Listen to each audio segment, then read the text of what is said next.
Welcome to the Higher Ed Geek Podcast, where we explore the impact of EdTech on the student experience with engaging, fun, and relevant conversations that honor the wide range of work happening all across the higher ed ecosystem. I'm your host, Dustin Ramsdell. I've been working in and around higher ed for the past decade, focused on student support and digital experience. Join me every week for discussions with some of the best minds in education technology. We'll be bringing you their perspectives on how digital transformation is reshaping the way we recruit, engage, and graduate learners. You'll hear firsthand accounts of how institutional leaders are developing their strategy, as well as get deeper on the stories of how these EdTech tools are being built to foster better student outcomes. With that, let's get to today's episode.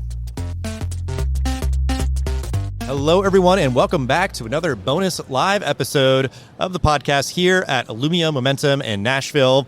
We have for this episode on day 2, another returned guest, just like if you're following along our prior episode with Don Smith, Alison Cove from USEFULL, back on the podcast. Really enjoyed talking with her last year as well, so I wanted to bring her in to kind of offer her kind of unique perspective and kind of lane that she works in amidst all the other kind of bits and different vendors and things that are all kind of coming together in this sort of integrated digital ecosystem that ultimately, serves the student experience and other kind of goals and stuff. So I've always just been really excited about what you and your team are working on. But, we'll link out to the episode that we did last year. But in case folks aren't aware, if you want to briefly introduce yourself, what you do, your team at USEFULL, and kind of what's new at USEFULL since last year. Thank you, Dustin. And for everyone listening, what you can't see is my giant smile. I'm so glad to be back here sitting with Dustin talking.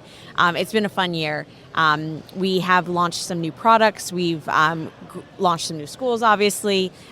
We continue to grow and drive amazing impact.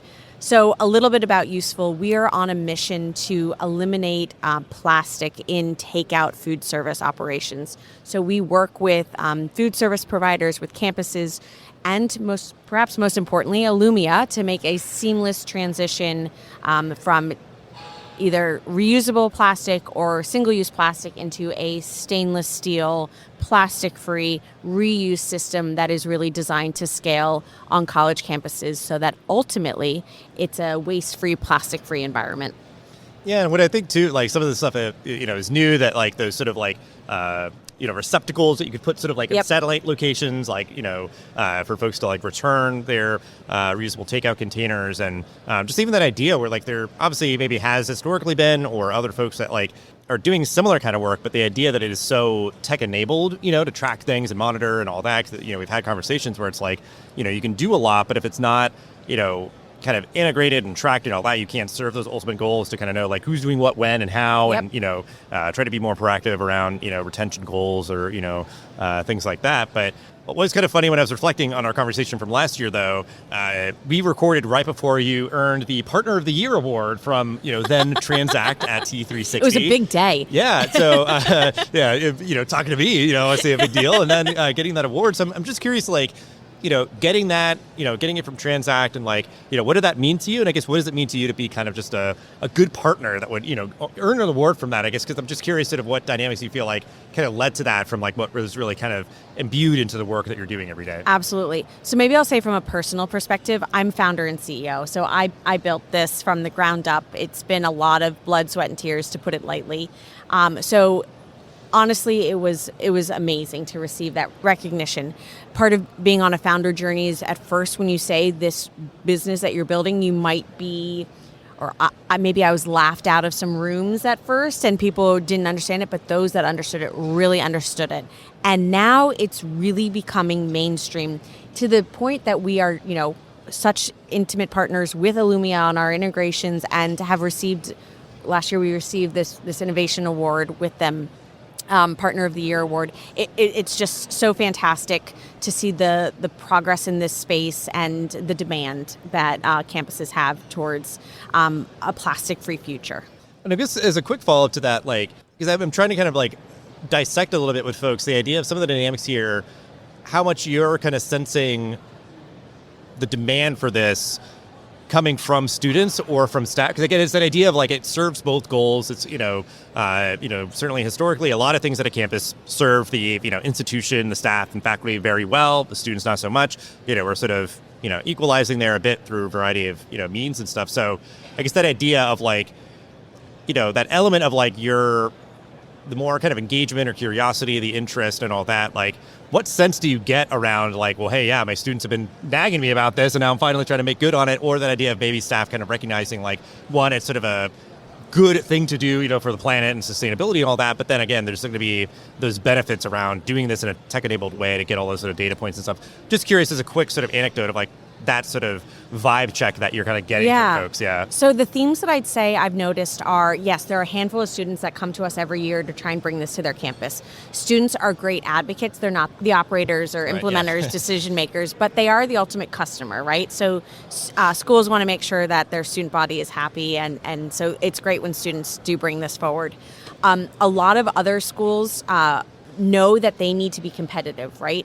Higher ed is a business. We need to differentiate ourselves. We need to be out in front, or we need to be fast followers. And so there's a lot of that going on.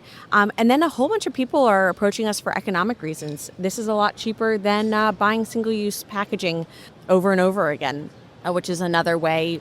I started this business for the human health component of making sure I'm not eating and drinking microplastics, and same with the student population. And I wanted to make sure that there wasn't tons and tons of waste being created. Those were the initial reasons that I founded this company. But the more and more I dig into it, I built a business that saves campuses lots of money.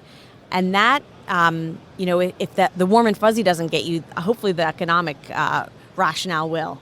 Yeah, that's always like kind of like, I am fine to resign myself, just sort of like theoretically in my mind of like, sort of trying to negotiate with a decision maker or whatever. It's like, if you don't care about any of those other things, like I could break this down for you in dollars and cents of like why it makes sense or whatever. But and maybe also improving the human experience. Like people who maybe are using styrofoam today, we can't be cost competitive transparently with styrofoam. It is what it is.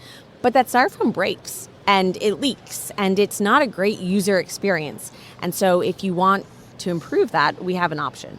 Yeah. And that's what I think it all adds up of like seeing just kind of the wide spectrum of organizations here, the idea of like, those daily quality of life things of like getting in and out of buildings, like having the transactions from, the coffee shop or, in the dining hall or any of that kind of stuff. It's like, it definitely does add up, like all those friction points, whatever, where it's just going to be, you maybe don't identify where it's like, well, if we could just do that better, everything would be great. Right. But it's just like, you have to have that sort of ethos or that sort of mentality as you're building kind of your digital transformation strategy. Like there is physical components of that that are enabled by, digital platforms and tools. But yeah, I mean, it definitely adds up. But I also wanted to give kind of a quick mention.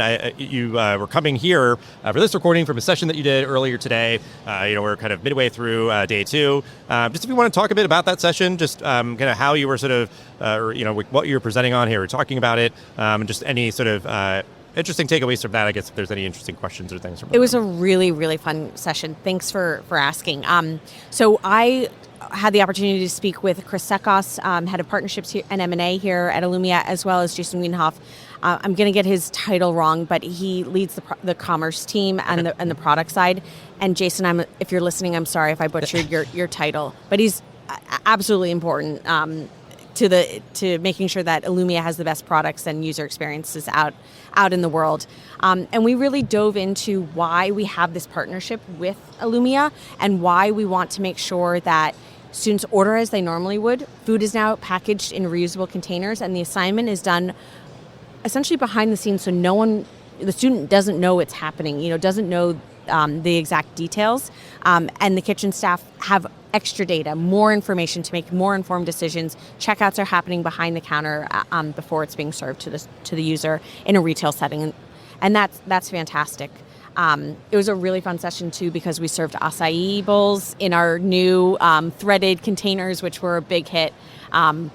So this year, I think we mentioned we rolled out a few new physical products, whether it's return stations. We have new checkout stations so that for non-Illumia clients, we're an app optional platform, and then for Illumia clients, of course, integrated, so that app optional as well. And then, some just fun. We have a 24-ounce cup now, this threaded 16-ounce, and a handful of other physical shiny things. Yeah. I was seeing some of that at your booth and stuff, but I think it's just cool to see. And I have a couple that I got from you all last year. I use it all the time. It's Love a great, great piece there. So I think that idea too of like, there's obviously a lot of ways to get to this ultimate goal, and it might be, again, people getting into kind of the dollars and cents of it all, whatever. If it's like, oh, well, we still use plastic, but, it's kind of a similar thing or whatever else. It's like that idea of, I guess from your all's perspective, I'm sure it is the idea of like you could come at it from a lot of different angles around to sort of like, kind of sanitation, and like the health reasons, or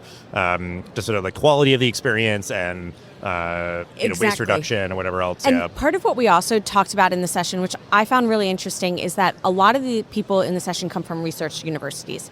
And many of those universities are doing research on microplastics, whether it's the microplastics getting into our body from containers and coffee cups and other, things that hold our food and drinks, and how that is starting to be, research is indicating that Alzheimer's, diabetes, fertility issues, strokes, heart attacks, et cetera, the research is starting to uncover that that's all tied back to microplastics or plastics more broadly.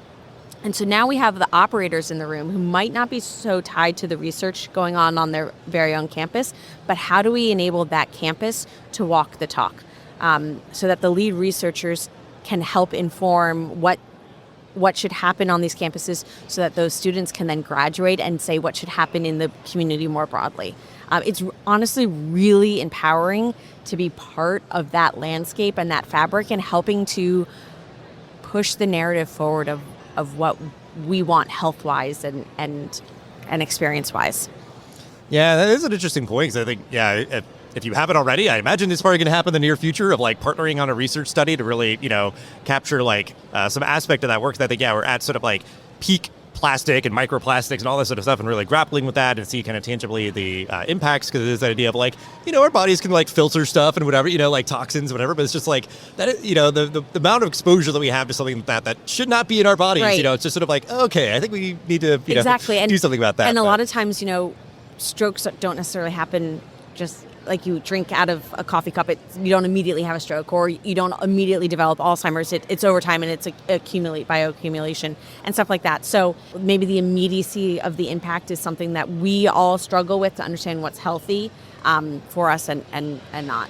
Yeah. Well, yeah, even like, how we recognize the major health implications of like lead exposure, and right. Now we're just better at being kind of proactive and tracking that and removing it and whatever, exactly. So I think it's just like, and a lot of things in life, like we have, as complex or difficult as it might seem, or overwhelming to be like, oh my gosh, how would we get like plastics out of, our lives or whatever? It's like, well, we've done that with lead, or like, and then like, kind of breaking our addiction to other things of like, oil or whatever, like there's just like, there's precedence, and that's why I take some reassurance from, but it's just like, at least still kind of acknowledging, obviously like the work to be done and sort of the longitudinal thing, but it's just the idea of whatever path you're coming to this at, is like, this is where things, can and should be going, for your campus community to be doing right by them for a number of reasons, and then, right by, the institutional leadership and everything. So as we're winding down, I'm curious, because you've already kind of like see some of the things that you've like, recently launched, or, kind of things around certainly like those like, research or like health implications and those sort of things. Like anything else that you're following, trend lines, or like things that you're kind of looking forward to or anticipating with your work? So even just some of those like, new, vessels and the receptacles and those sort of things, like curious if those were sort of things that like your team were coming up with, or coming from feedback, or feedback. Like, yeah, so all like of those this, sort of trends of like things that you're hearing about that. Yeah. This is entirely feedback driven. I won't pretend to be an expert, or I'm informed by the conversations that I have by the experts or with the experts. And so I'll talk about the acai that we just served upstairs. Those bowls were co-designed with our partners because they were rolling out a new smoothie acai concept, and so we needed a solution. So that's a great example. Similarly, we've heard from campuses that we're an integration as extreme as the one we have with Illumia isn't possible, that we need an app optional solution to really scale this. So we developed it, and that's really fun for us. And so MJ leads our product team, and I think she really flourishes in opportunities and challenges and problem solving. And it's really fun for me to also participate in that experience. Because I think it is sometimes, the idea of like, by no fault of your own, sort of like blind spots around to like, oh yeah, I guess we need something like of this sort of quantity or size, and with this side of and there's no sense whatever, in me just. Or MJ and me designing something in a vacuum. We want it to be used and happy clients and happy users, all that. Yeah. Yeah. I mean, that is really interesting. Yeah. Because I think even just a theme that's come up in a lot of our conversations is like giving students certainly primarily options. Yeah. Right. The idea of like, hitting walls where it's just like, you can't do that. Like Right. is obviously just very frustrating, certainly in this kind of moment in time. But the idea of like, institutions really like, I love you. I'm just like ready to sign on the dotted line. You have this like unicorn situation is like, oh, well, you have to have like, Illumia or whatever. It's like you hit a wall or whatever else. It's like, we can sort of like carve a different path. And whether it's like even just acknowledging where it's like, you're maybe not getting the full-fledged features, like you would hope any company is sort of like thinking in that way where it's like we can offer something else to be like we'd rather work with you in some way versus it being like we can't work with you, like just straight up hit a wall and it's just like it ends there. And even just that being where it's like, okay, we're following that trend line where it may be we start to carve out that path, which may eventually intersect where it's like, we've been using it, we'd love to get even deeper with it. And it's like, okay, well then we can kind of go this way. But so that's getting even exciting. Yeah, I think again, hopefully more organizations kind of thinking that way. But as we're wrapping up, give you the final word. With all of you've covered, all that you're doing, you and your team there at Useful, advice that you would give to other higher ed leaders navigating this moment. I always want to listen to clients, to prospects, to other partners in this space. Listening is probably the most valuable tool that we can have. And it's, as I get older, it's something that gets harder because I'm just more tired. I also have a baby. But I'm really focusing on listening right now. And that's really important. And maybe I'll share that with others. And then for on-campus leaders, there's a lot of change potentially happening, and it's a real opportunity for innovation. So I know change can be scary, but innovation breeds opportunity. Yeah, it's a great point to end on. And I think, that idea of like, I would hope campuses, continue to be open to engaging, giving feedback and all that. And then that idea of like, any organization, if you're trying to kind of, certainly, from like kind of how you're framing it, like continue to ride the wave. It's like, don't be sort of presumptuous around like, okay, we know better because we're successful. So anything created is just, going to be instant gold or whatever. But because I think, like there's going to be common themes throughout institutions, but you also want to be, again, flexible, adaptable, kind of contouring and all that, give people options. So common theme coming up in a lot of different contexts, and just appreciate you for coming back onto the podcast, sharing all that you did. It's so great to be back. Yeah, so great to see you again. Good to see you as well. With ways to connect with you and Useful in the episode description. But just always great chatting with you. Likewise. Thank you all. Thanks for listening to the Higher Ed Geek podcast. This show is a proud member of the Enrollify network, home to Higher Ed's largest collection of podcasts. Enrollify is where higher ed goes to grow. So be sure to check out our other podcasts, webinars, video clips, blogs, and more. Visit Enrollify.org and subscribe for all the latest details and content drops directly to your inbox. Enrollify is brought to you by Element 451, the digital workforce platform for higher ed. Learn more at element451.com.